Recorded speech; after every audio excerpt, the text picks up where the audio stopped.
Welcome to the Human Capital Innovations Podcast, your go-to source for personal, professional, and organizational growth and development.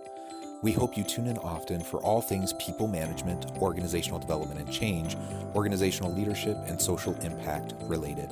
Maximize your personal and organizational potential with Human Capital Innovations Podcast.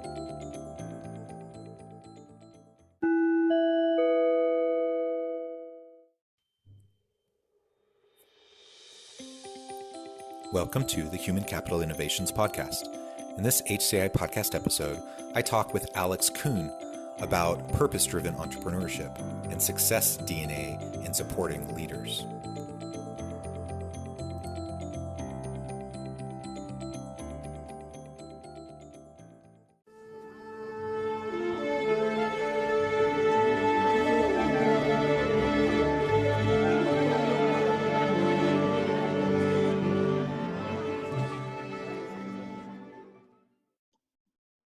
Alex Kuhn, welcome to the Human Capital Innovations Podcast.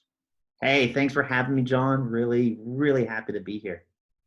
Yeah, it's a pleasure to have the chance to meet you and talk with you today.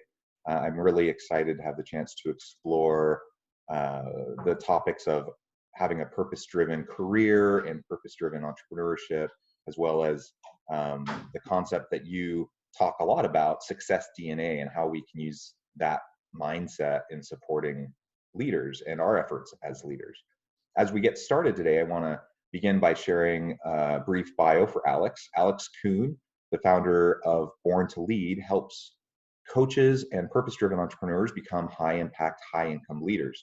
Over the past 3 years, 200 plus clients have built 6- and 7-figure businesses, generating 30 million through a unique process called Success DNA. Featured in Entrepreneur, he regularly writes and speaks to 10,000 plus entrepreneurs weekly on topics of aligned leadership, business flow, resonance marketing, and such. Having failed in his first 3 years as an entrepreneur, he finally discovered his own unique innate leadership gifts that help him start and sell to other companies. He wants every big vision, heart-led entrepreneur to know they are not that far off. The key is to build a business that works beautifully and aligns exactly with who you were born to be, a one-of-a-kind leader. I love that inspiring bio, really great background, and it's always fun when we can look back. You know, once we're past the failures and we're into the successes, it's fun to look back and see what we've learned from the missteps and those things that perhaps didn't go so well and were hard at the time, but provided a lot of growth opportunity. It's amazing how we talk about, it's easy for all of us to look back and to look at the struggles and the challenges and the obstacles that we had to overcome. But in those moments, right, I don't think we all are looking at those as lessons or those as opportunities for growth. Sometimes I think we want to put on a good face and say, we're going to get through this. But, when life kicks us or business kicks us or something unexpected, which I think everybody has been going through this year with the pandemic, something unexpected. No, nobody feels like it's a life lesson or it's a good lesson until after the fact, if we've learned something from it. But so you're 100% right. And, thinking back on my, a lot of leadership aspects to my career, whether it was an entrepreneur or working at the college level, there's so many mistakes, right, that you make as leaders. And I think that's the first thing as leaders that I hope we all understand is that, and myself included, that we're not robots, we're not perfect. And I think any leader that demonstrates the idea that being imperfect and still continuing to grow and still continuing to learn is just such a beautiful part of the process that I think not only helps us grow as leaders, but more importantly, helps us impact, whether it's in the corporate level, whether it's as parents. I think that's the most important lesson that I try to aspire to day in and day out. Awesome. Yeah, I really appreciate that insight. And yeah, when you're in the midst of getting kicked in the teeth over and over again, that's not pleasant. And I'm not sure anyone actually enjoys that. But, if we can, one of the things I like to tell myself when I'm in those really hard situations, when I'm feeling overwhelmed, stress, anxiety, I'm feeling, like everything around me is just kind of crazy and perhaps not going the way I'd hoped. I think, well, really, what's like the worst that will happen, even if I have complete failure? Mm-hmm. And when I start to think that way, And I know that perhaps is a strange thing to say, but when I start to think that way, I realize, oh, you know what? I'm actually still pretty well off, comparatively. Like the worst things could possibly happen to me. If they all happen, I still have my wife, I still have my family, I still have my knowledge, I still have the capability and capacity to go out and try again. We have these strengths that we can leverage, and as long as we don't allow ourselves to get overwhelmed in the moment, or give ourselves a moment to be overwhelmed but then get past it, then we can move forward in a positive direction. Yeah, it's true. I mean, even right now, even within my company, Born to Lead, I talk about, I have a team of about 8 people that are supporting our purpose and our mission and our vision, and a lot of that, there's leadership there, and being a newish father. I have a little one who's 18 months, coming home and trying to be a parent, which is maybe the ultimate leadership for all of us that are parents. I think at the end of the day, it really does come down to just that, hey, what is the worst that's going to happen? What is that? If we don't go out with courage, if we don't go out with honesty, if we don't go out with pieces of integrity, yeah, sometimes that does, being honest does hurt. Going out there and trying something you've never done does hurt. But I think at the end of the day, all of us, at the end of the day, I think we can look back on those experiences and say, yeah, I was glad I did it. I think it's the experiences where we didn't go for it, or we didn't try something, or we weren't really as honest. I think those are the things we look back and say, I regret that.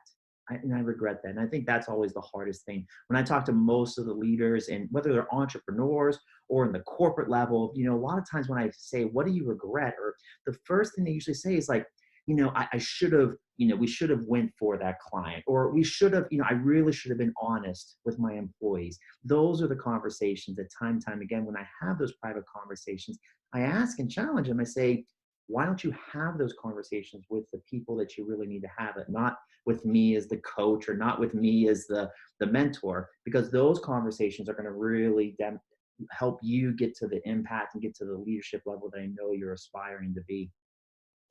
Absolutely. Yeah, as we get started today with this discussion, I'm hoping that you'll be willing to share a little bit about your story, including perhaps those failures that happened early on, and tell us a little bit more about how you got to where you are today. And then we can start to focus in more on the leadership aspect and what you do and how you coach others to be successful. Yeah, absolutely. I mean, not, always, there's so many, all of us have a incredible and unique story. And for this particular audience, I think that there is probably a subset of this audience, and maybe everybody in your audience feels this way, that when I talk about the name of my organization being Born to Lead, it reminds me of when I was a young kid, and I can remember my father and we were driving, I think, after a swim practice one day. And I remember I was just feeling good and I was feeling excited. And for those that have great relationships with their parents or mothers or fathers, I have a great relationship with my father. And I can remember just saying to him, I was like, you know what, Dad, you're not going to be able to bother me today. You're not going to be able to get under my skin today.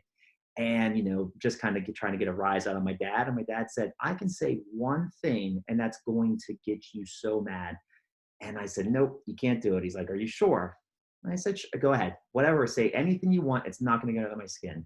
And he looked me in the eyes and he said, you are a follower. And I remember as a 9-year-old, I got so irritated and so mad, because at that point in my life, whether I realized it or not, what it was called, what I understood about myself was I wanted to go down a path. I wanted to do something special. I wanted to go after a huge vision. I wanted to go down my own path. And I think a lot of people that are leaders at some core level have felt, it's not about being this extrovert. It's not about being this a high public figure or having this high IQ. It's really just this deep desire that sometimes it's hard to explain, but you just feel this need to go for it, this need to rise up, this need to step up. Most people that, work in management or higher management levels, or those that actually end up being successful entrepreneurs that go down that path, they talk about it being painful. They talk about it being hard. And I can say even through my story there, before I actually got into the entrepreneurial career, I was a very successful college swim coach, to the point where about 7 years I was on the fast track to being one of the top college coaches in the country. But I still felt this desire to do something different. Like, I knew that swimming was great and I loved my time in there as a coach and I learned so many leadership qualities, but I knew I wanted to take that onto a larger scale, a larger level, which is why I decided to go the entrepreneurial route. And for 3 years, I did a lot of the same things that many people said you should do. Follow this entrepreneur guide, get this mentor, get this coach, follow this marketing strategy. And none of it was working. None of it was working. And when I was actually taking a step back to realize why, the only thing that really came up time and time again I wasn't following my gut. I wasn't following my intuition. I wasn't following the things I felt were the right things for me to do in my business, which is when, at that time, I didn't know what it was called, but that for me was when I discovered my success DNA, is what I call it. This idea that you make decisions that are aligned with yourself, that resonate with you and those who you want to work with, and that intuitively feel right as opposed to just feeling analytically right. And from that day forward, I was able to start and sell two other businesses. One was a weight loss company, and the other was a digital marketing agency before I started Born to Lead. And so my hope is that, based on my story and now having seen over thousands of people kind of gone through our Born to Lead program and our higher level programs, but more importantly, what I'm hoping is that there's so much conversation about this style of leadership or this type of leadership or having a very analytical approach. And my hope is that we can have all leaders, whether at the corporate level, the entrepreneurial level, really get back in touch with who they are, what works well for them, so they can actually support and impact those that they're here to serve. So that's where Born to Leads come from. It's kind of where my background's from. So my hope today is actually to share some of the guidance and the advice that we've seen for 200 plus people. Yes, grow great businesses, but more importantly, feel more aligned with the lives that they were hoping to lead when they got started in that journey. That's excellent. I love it. And I don't know if you're familiar with some of the more academic research terms that kind of associate with some of what you're talking about, but concepts like person organization fit, person jobs fit, value congruence, there's a lot of research that supports exactly what you were just saying.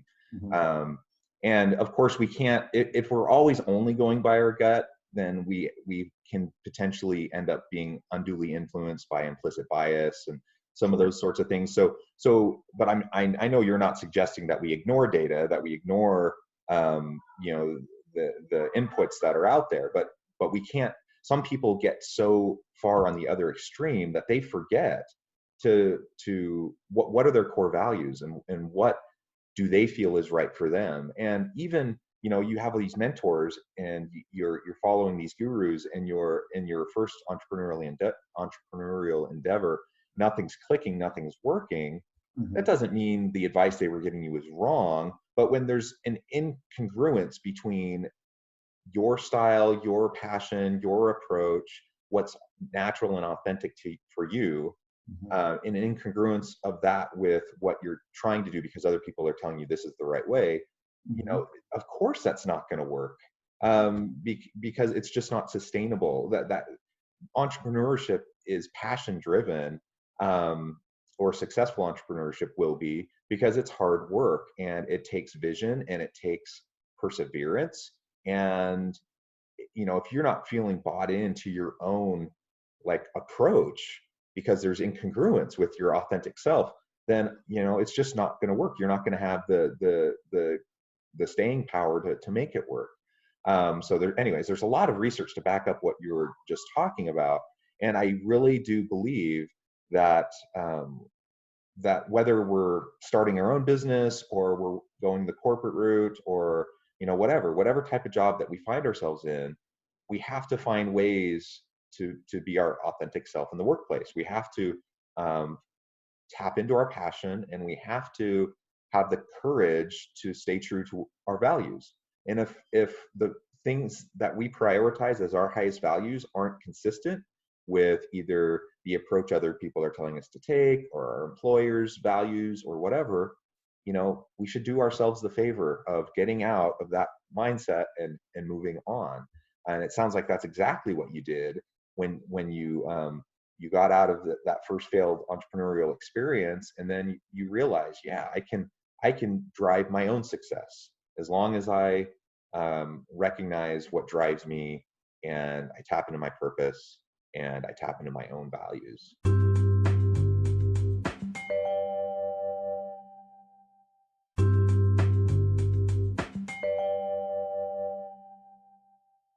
Yeah, it reminds me actually of a client I'm actually even working with right now, and just some of the words that you talk about: congruency, right? Value congruency.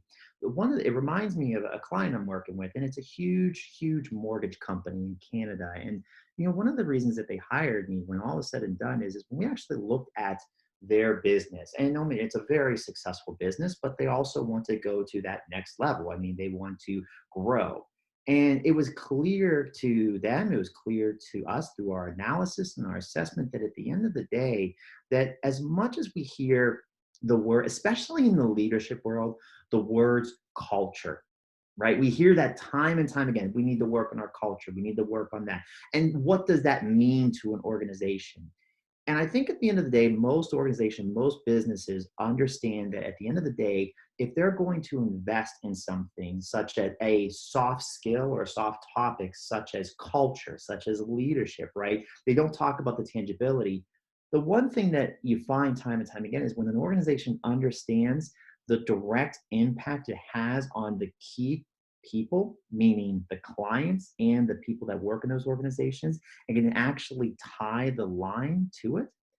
But often it's not, that happens after we feel it, right? When we feel there's a problem with the culture, we feel it because there's more arguments, or there's less productivity, or things that really shouldn't be discussed or shouldn't take up time do take up time in the organization. So I think that's why we talk about this idea of first that gut, that alignment, that intuition, because that is telling you there is something wrong. There's something that's misplaced. There is something that's not right. And that could be a manager with a specific employee. That could be, obviously, I was talking about the macro picture of an organization, or that could be an entrepreneur that's, trying to go sell a specific product. I think that voice, that inner guide, if you will, I'm worried that it's getting lost. The analysis out there is no question. I mean, I think you can't go through a business. And I think just at the end of the day, right, we've got all of our KPIs up here. My team knows their KPIs. So obviously at the end of the day, there's the bottom line numbers we have to hit. But one of the things I'm hoping most leaders don't forget is that if it doesn't feel right, there must be a reason, and don't feel scared to investigate. Because the more you investigate that, the more what I think you'll realize is there might be a solution that's a better fit for you, better fit for others, and ultimately it's going to help everybody succeed. Yeah, I agree. And I think it's really, really important that we remind ourselves and remind others over and over and over and over again that there really isn't one right way to doing this. You've already referred to, leadership styles. There's no one right leadership style. There's no style that's proven to be most effective. I mean, there's stereotypes about that, and people have in their mind, they have a picture of a leader, and so they think that's who they need to be. But it's just not true. Like, the research doesn't bear that out. You can have kind of any sort of personality, you can have any sort of style and approach, and it's not about that specific style or approach that necessarily will mean you're going to be successful or not. But one thing that is almost always going to doom your efforts is if you're one thing and you're trying to be something totally different. I'm not a charismatic leader type of style. I just am not, and I never will be. And so if that's what I try to do when I'm with people in leadership situations, then it's going to be inauthentic. I take more of a servant leadership approach. I'm kind of more of a quiet type of an approach. I listen, the slow burn, like build relationships, that's kind of more my approach, and it works well for me. Charismatic leadership works well for other people. Like, do what works for you within the context that you're in that makes sense. And that's really important. We also forget that, here in the United States, well, actually, I don't know if you're in the United States. You might be in I am. Canada. Mhm. Okay. Yeah, Pittsburgh Um, actually. So mhm. yeah. But here, in the West, we often fall into the trap of thinking we have it all figured out. But Mhm. as I can tell you, as someone who travels a lot internationally, and I do a lot of work in different countries, what we do here doesn't naturally and necessarily automatically apply and fit in other national and cultural contexts. It just doesn't. And so you always have to be adaptive. You always have to stay true to yourself in order to drive success. The other thing that you were talking about in terms of analytics and KPIs and the metrics, all of that, you know, I agree with you. I think people tend, in this day and age of big data, people tend to forget and kind of lose themselves in the data, and they forget to ask the critical questions and to take some quiet time for reflection, quiet your mind, have some introspection, and really consider: does this feel right? Does this seem like the right thing to do? Um, I'm a data wonk, so I love data. I love running analyses. I love leveraging that information to drive strategy. I love that. But I'll be the first to tell you that you you can do a lot of stuff with data that is perhaps not particularly completely above board Mhm. to try to push an agenda. And in the day of artificial intelligence and machine learning and big data, there's a lot of black boxes out there that say that they are analyzing, there's algorithms that then produce an output. Um, and it's a black box. You just don't even know what is going into that algorithm. It's proprietary. And so you don't know, there's just an output, and then you have to trust that that's accurate. And I don't know about you, but I'm not going to just trust that output. I know enough about data analysis to recognize all the potential flaws that could be in that algorithm, and I can't just trust the data. I want to use the data to inform my thinking and inform my decision making. But man, if something feels off to you, especially in terms of relationships with others, or potential abuses or exploitation or things like that that might happen within an organizational setting, if something seems off to you, then it probably is off, and you should look to address that. Yeah, it's so often that specifically, especially in the world of business, we get at the end of the day, we as much as as much as we try to talk about it, the almighty dollar seems to kind of dictate decisions at some level. And that's one of the things we talk with leaders. And I always talk about a story about when I was the CEO of a digital marketing agency. We had this potential client, and they would have been one of our largest accounts, if not our largest accounts. And we were going through the process, the assessment, the information gathering, and looking at everything.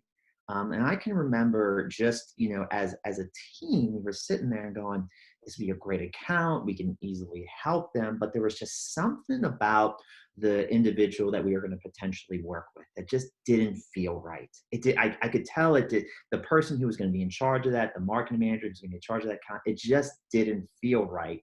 But everyone's saying, well, the dollar amounts, it would be incredible. Boom, we could do these things for our business. We could easily invest back into it, yada yada yada. All the wonderful opportunities because of the investment that would come back in.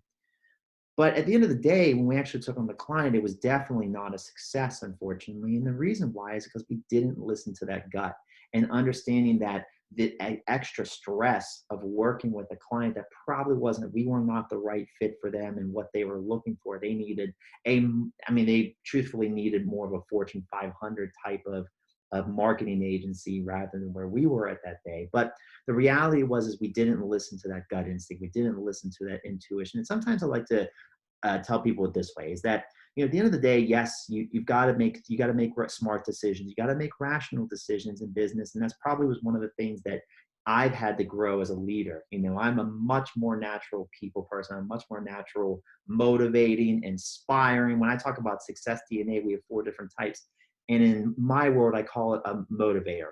I'm a much natural motivator, and I've been a trained developer. And I'll go over those in a minute. But at the end of the day, it's much easier for me to get people on board, get people bought in, get people doing the work, get people to raise their levels of work. What I struggled with was the other area, what we call an architect. Somebody who can really look at all the big vision and all the pieces and how to formulate it together, how to take those numbers and how to put that together and make it work. So that's something I've had to really work on, because all of these were natural one way, but I think we can all be trained to be better. So we can have, I always talk about being competent as opposed to being a natural in some areas. But at the end of the day, the reason I kind of talk about this is when I think back to the poor decisions I made, it wasn't because the numbers didn't line up. It wasn't because the advice I got said, don't do this. It was because I didn't listen to that gut instinct that was screaming at me to say, don't do this, don't do this, don't do this. And that's usually the biggest mistakes I found in my life, was not listening to that voice. And a lot of times when I speak to, incredible leaders who had incredible successes, they share a lot of similar stories themselves. Yeah, yeah, absolutely. We're getting close to the end of our time together today, but I want to give you a chance to tease those 4 areas for the listeners, and then let them know how they can get in touch with you, get connected, find out more about you, so that they can reach out and learn more. Yeah, great, John. And obviously, let me, and I'll, I'm hard teasing because I just want to give it all. So I'll do my best to keep it short and sweet here. But when I talk about the success DNA, one of the things that I find that is that literally people in business and different leaders struggle with is that instead of actually trying to figure out, they end up trying to figure out what leadership is needed for the business, as opposed to figuring out what the business needs from their leadership. And what I mean by that is that instead of the manager, instead of the leader, instead of the entrepreneur trying to build the structures around what the business model is, it's important to understand what their strengths are, what's natural to them, and to make sure that they're building the systems, bringing in the people that are going to be able to support what comes easy to them. Because at the end of the day, when you look at business time and time again, from the research, from just my experiences, from the success stories, time and time again, the people that said they were in flow, things felt easy, everything was working, all those, we were in the zone, all the different cliches, it was time and time again, they were in their own leadership, or what we call their success DNA. And there's really 4 types we find time and time again. One is what we call the developer. And I want you to think of the coach. This is the person that the employees feel like they can go to, they can confide in, they feel like they're not being told what to do, but the person gives them the opportunity to grow themselves. The next person is the architect.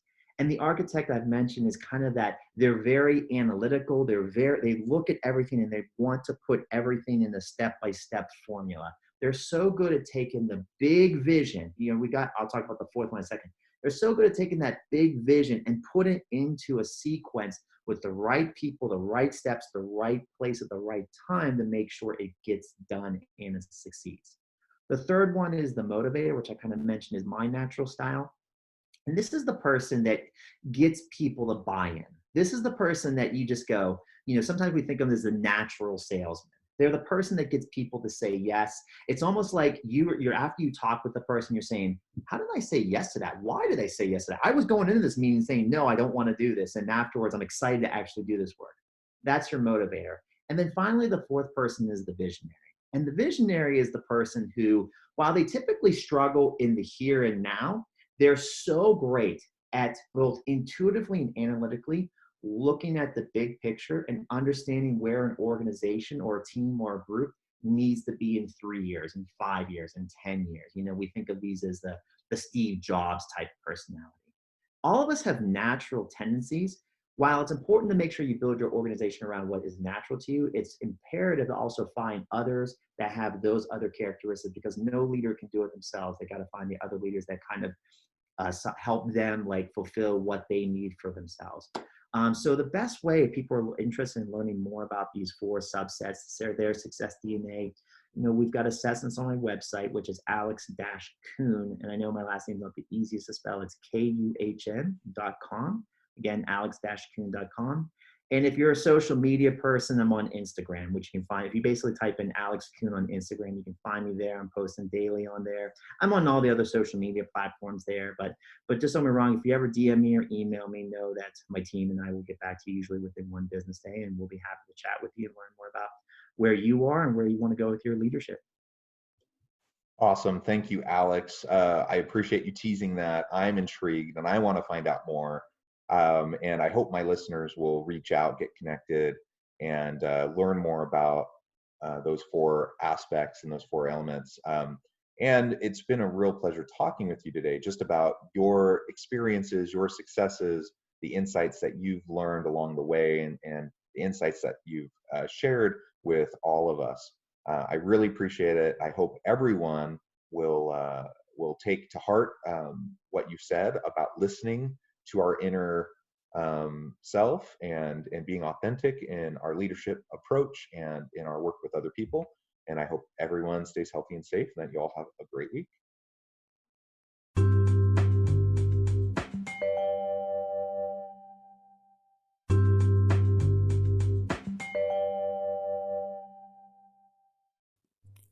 Thanks again for joining us for this episode of the Human Capital Innovations Podcast. I hope you stay healthy and safe and that you have a great week.